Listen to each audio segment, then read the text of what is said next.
Võib-olla paari sõnaga tahaks teha väikese üleskutse või meelde tuletada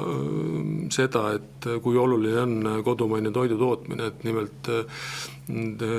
tegin siin ettepaneku kohtuda seakasvatussektoriga, eile meil see ümarlaud ligi 4 tundi ka oli. Ja ilmselt olete kursis, et seakasvatussektoris on praegu keerulised ajad lähtuvalt just sellest, et hinnad on väga maas ja kaasa arvatud siis ka Saksa börsil, mis on hinna aluseks ka meie vabaturu seakasvatajatele hinna maksmisel ja iga kilo, mida nad täna toodavad, on seotud ühelt poolt suure miinusega, aga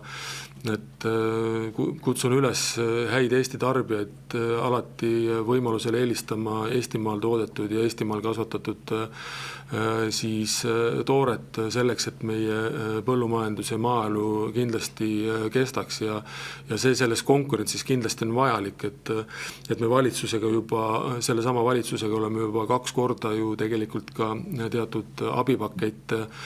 pakkunud maaettevõtlusele siis põllumajanduses ja viimanegi ligi 5,5 miljonit, millest pea pool läks seakasvatusse, aga me ei saa välistada, et sellises kriitilises olukorras tuleb sellel aastal veel ühe korra selle juurde tulla ja plaanisime ka eelarve raamides tegelikult tõsta ka siis tõuaretustoetusi ja seakasvatust ligi 3% võrra just selle pärast, et põhikarjad säiliksid, et kui te mäletate meie kõige keerulisemat võib-olla aega Aafrika seakatku ajal 2015-16, kui see kõik alguse sai, siis sigade arv Eestis langes kuskil 270 000 ja praegu me oleme küll veel hetkel 300 000 juures, aga siin iga kuu me kuuleme, kus ettevõtjad ütlevad, et tegelikult ei suuda enam vastu panna lähtuvalt ka sellest, et sisendhinnad on läinud väga kõrgeks ja vilja ehk söödahinnad on hästi kõrgel ja